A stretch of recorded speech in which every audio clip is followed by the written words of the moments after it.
Hey there, everybody. Welcome back to the second week of our course. I hope that you're feeling comfortable and enjoying yourself so far. So I want to give you some notes and some insight and some thoughts about what we're doing this week, and just to remind you of some tasks that we have coming up. So, as you know, we are beginning our study of the Adventures of Huckleberry Finn by Mark Twain.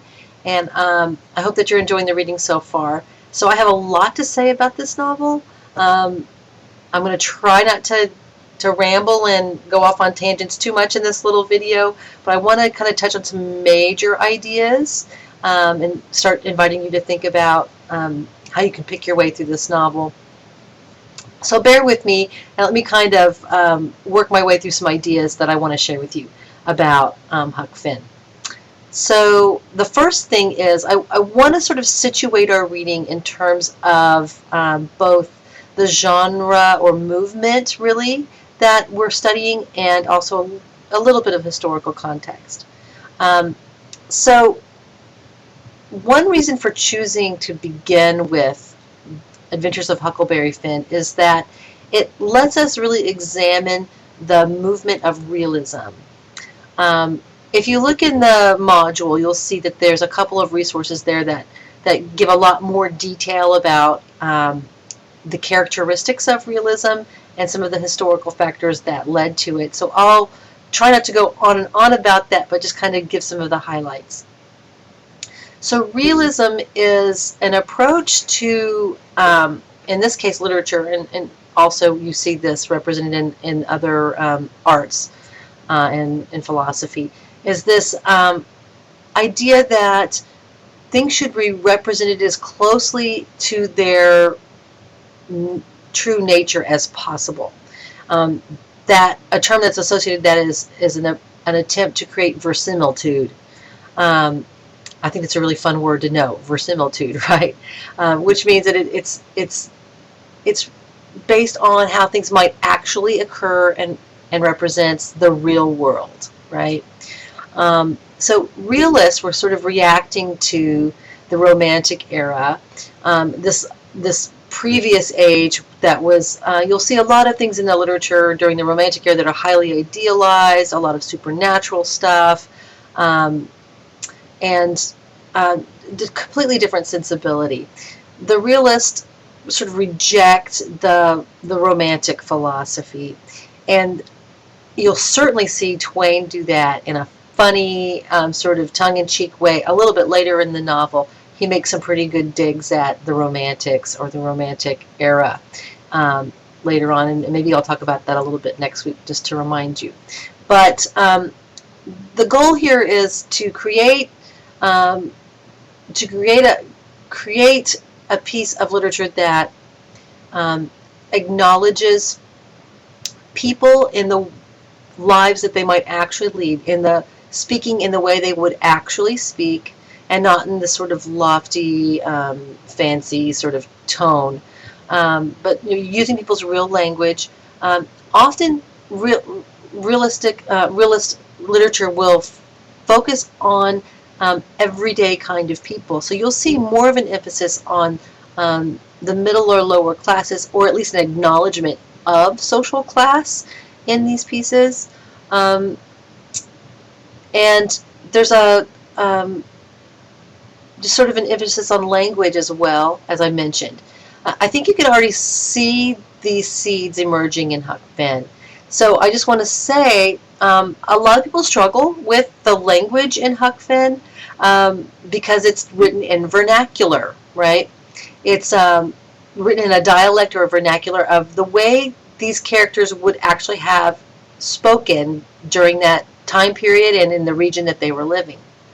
So Jim often presents readers who, don't have an ear for that with a little bit of a challenge. So I just want to tell you that it's okay.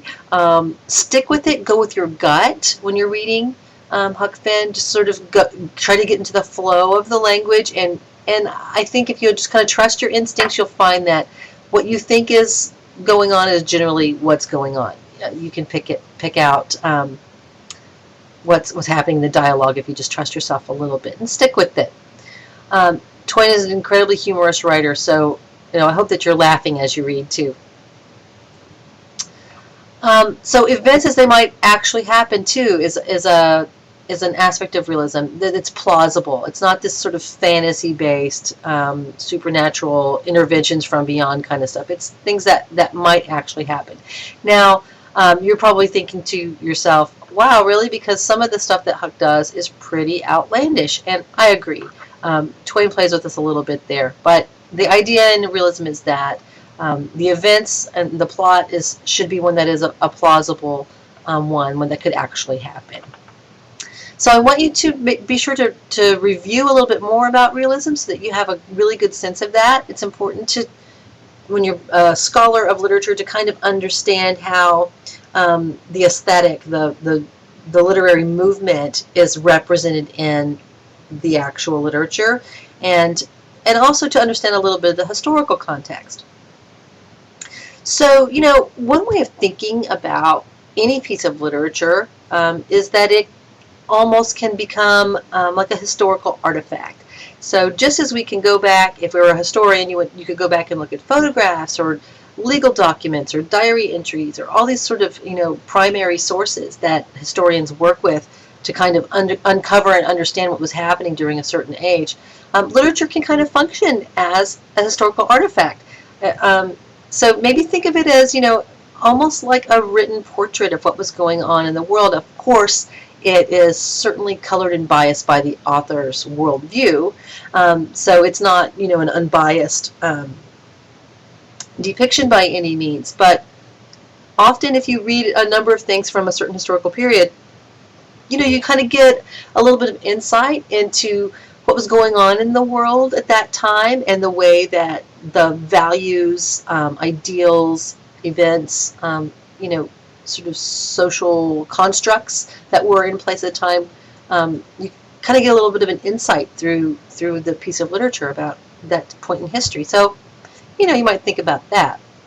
Well, what we know about this novel is that it was written it was written after the Civil War. It was, written several years, 50 years later. But it's set actually, prior to that conflict and prior to the abolition of slavery. So what's interesting is that, what's Twain doing there? He's writing about the past. So the novel's set, in the past, and he's dealing with these issues, slavery in particular, through hindsight. So think a little bit about what he might be up to here with that approach. What is the effect of writing about something that has happened in the past, and trying to provide some kind of insight into that? Some might say that one outcome of that is that Twain gets the benefit. He gets the benefit of hindsight, and it also allows him to make some commentary indirectly about what was going on during the time that he was publishing the work.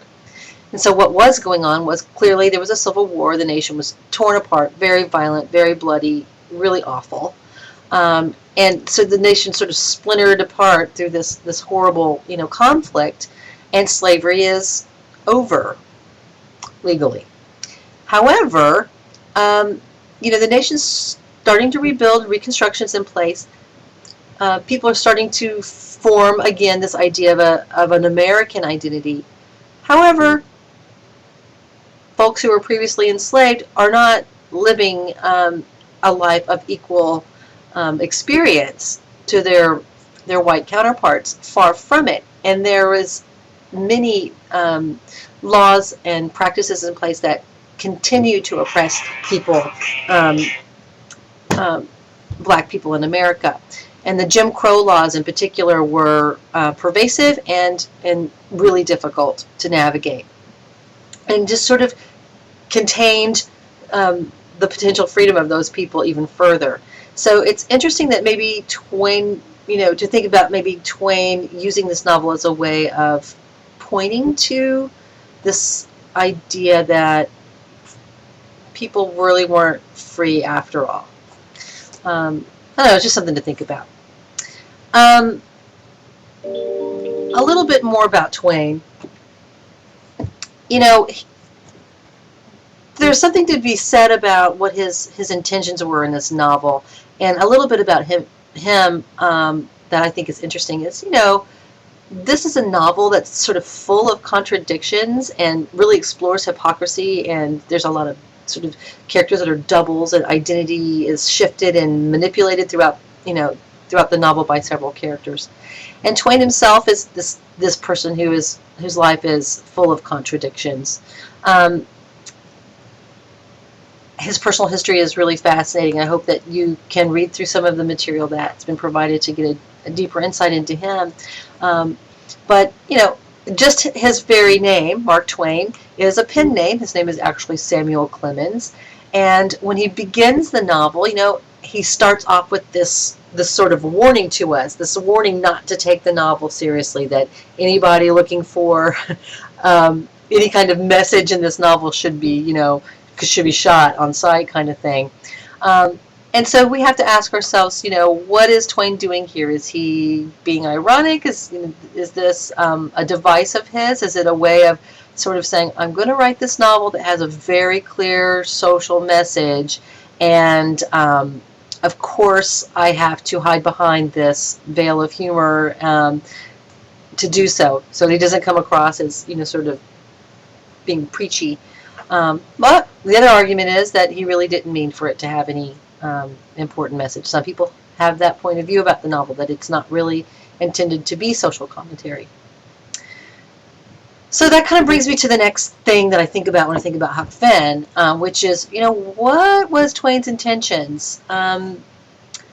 Is this a social satire? So is he making fun of the hypocrisy of that age? Was he making fun of the Great Oppression that black folks were still experiencing? Was he making fun of religion and stuff like immorality, or people's supposed immorality, as a way of highlighting serious issues within those topic areas? That's how satire works, right? It pokes fun at something in a humorous way, but it really carries a serious message. Lots of folks think that this novel is intended to be that. Some people don't. Some people think that it's just a coming of age story about this kid, Huck Finn, and that we should take it at face value. That it's entertainment, it's a boyhood adventure. That could be. Some people look at it more of like a sort of a hero's quest kind of thing. Some people even kind of look at it as a sort of a form of a slave narrative. Sort of the story of Jim. So what I want to invite you to think about right now is, who is this story really about? Is this story about Huck? Is this story about Jim? Is it about something else? Who is the protagonist here? And think about our narrator, Huck Finn. He's getting to tell the story, and this is through this very serious series of events is told through the eyes of this adolescent boy, this young teenager. What is he, 12 or 13, 14 years old, very young kid.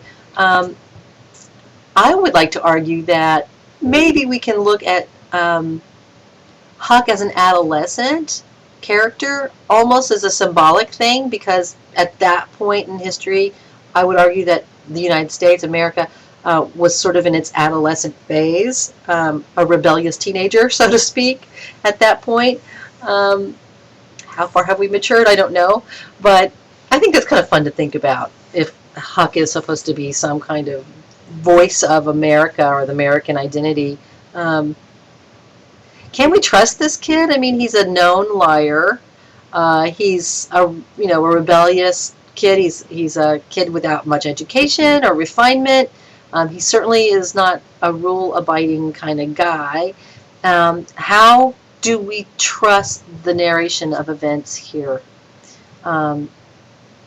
Who's most likely to tell the truth in this novel? So, this idea of truth and lies, this dichotomy, this paradox, comes up in the novel. So many paradoxes, so many contradictory things to look at in the novel.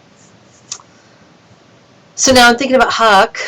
Um, I want to say a couple things. So, the novel has been steeped in controversy, banned since its inception. Since it's been released, it's been banned for one reason or another. And I talk about that a little bit in Module 2. I give some historical background about that. Initially, it was banned because people thought that Huck was a bad example for boys and young people, and that he had horrible grammar and his manners were terrible, and that this was not the kind of figure that needed to be celebrated. And then as the years have gone by, the controversy has shifted, and it's really now more about the treatment of race and racism in the novel. Certainly the use of the N-word. And as you may have read already, there's even been an effort to alter the novel and replace the N-word, which is pervasive, with slave or some other alternative. So I'm going to be curious in the discussion to see how you guys feel about that, what you think about that. So Huck, controversial figure, and not a model citizen maybe, but let's think about him a little bit. So here you got this kid.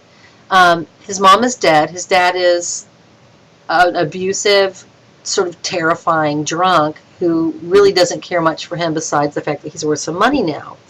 And he lives as a ward of these two older women, and they're trying to civilize him. They're always trying to make him, kind of do a makeover on Huck, is kind of what they're trying to do. And he is trying to kind of navigate his way through this new period of his life. And so I want to point out that prior to the point that we meet Huck, he was not accepted as a refined member of his town. I mean, he was sort of the kid that nobody wanted their other kids to play with, right? Because of his family situation, because he didn't have, no money, he was poor, didn't really like to bathe, didn't have a parent teaching him how to conduct himself properly, right? And so as soon as he gets some money, now we're going to take him from rags to respectability. It's interesting to think about. So suddenly Huck is now worthy of this makeover. And then I think about Huck, on this other level, like, his relationship with his father, and kind of what a terrible guy his dad is, and how that might have impacted him psychologically. And I think about his relationship with Tom.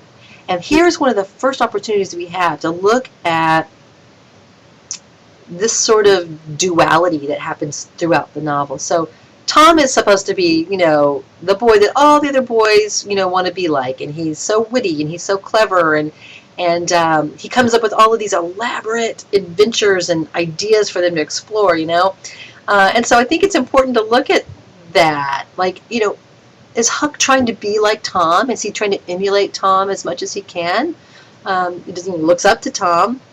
But then in the end, not in the very end, but sort of in the end of this section, that the first section there, it's actually Huck that has the, Tom sort of sets up this scenario where they're going to, murder these people, like they're going to be robbers, right? And the sort of play pretend, brutality that he has the boys engaging in.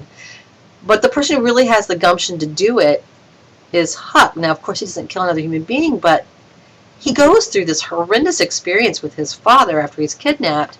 And this is the kid that's able to kill this animal, create this gory scene, and then escape. I mean, so Tom is really busy coming up with these fantasies, these sort of romantic fantasies about things, and Huck is actually, in reality, able to carry out a real adventure and take real risks. I think that's kind of important to think about. Let's see, what else do I want to talk about? We talked a little bit about genre.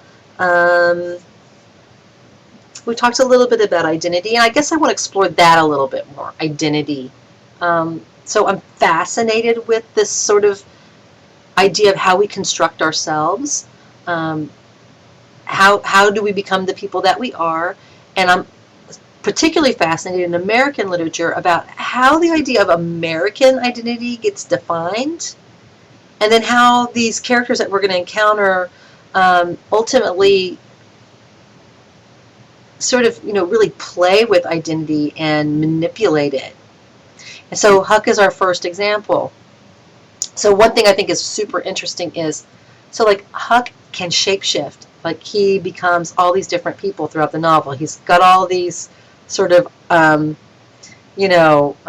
disguises and identities that he can just sort of layer on so quickly and so easily. He's always sort of appropriating these different identities in order to survive. What would happen if he didn't do that? What would happen if all these scenarios that we see him getting into, if he just would be who he is? What's the risk of that? There might be some real risk in him revealing his identity, but maybe sometimes not so much. Always doing this manipulation of identity throughout the novel. And then we have Jim,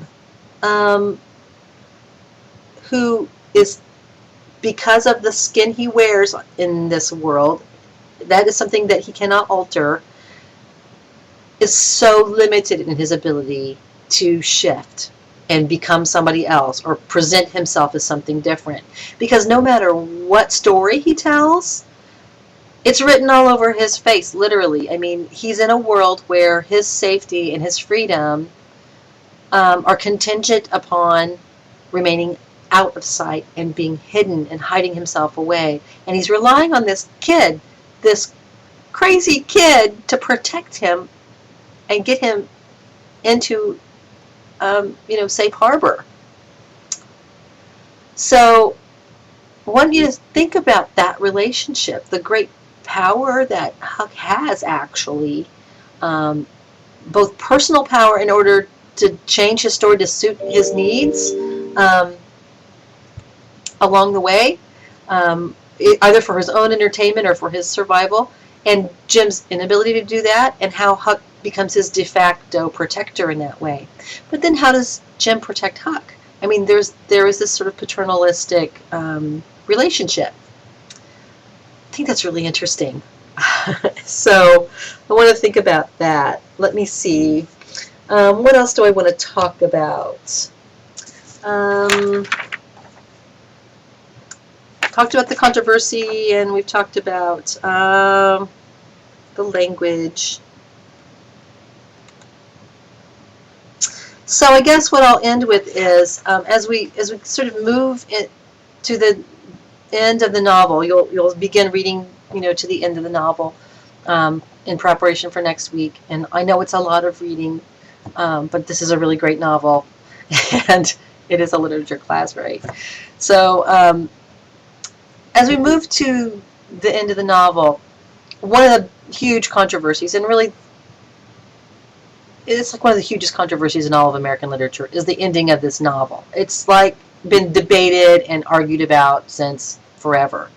So all these questions I'm asking about identity and agency, genre, intention, historical commentary, all of this is going to get tied up in the end. And I'm going to be really, really interested to hear what you think about the ending. And we're going to read a few different perspectives on it. So I think that's all I have to say about it right now. I have a lot to say about it, but I think that's all I should say about it right now.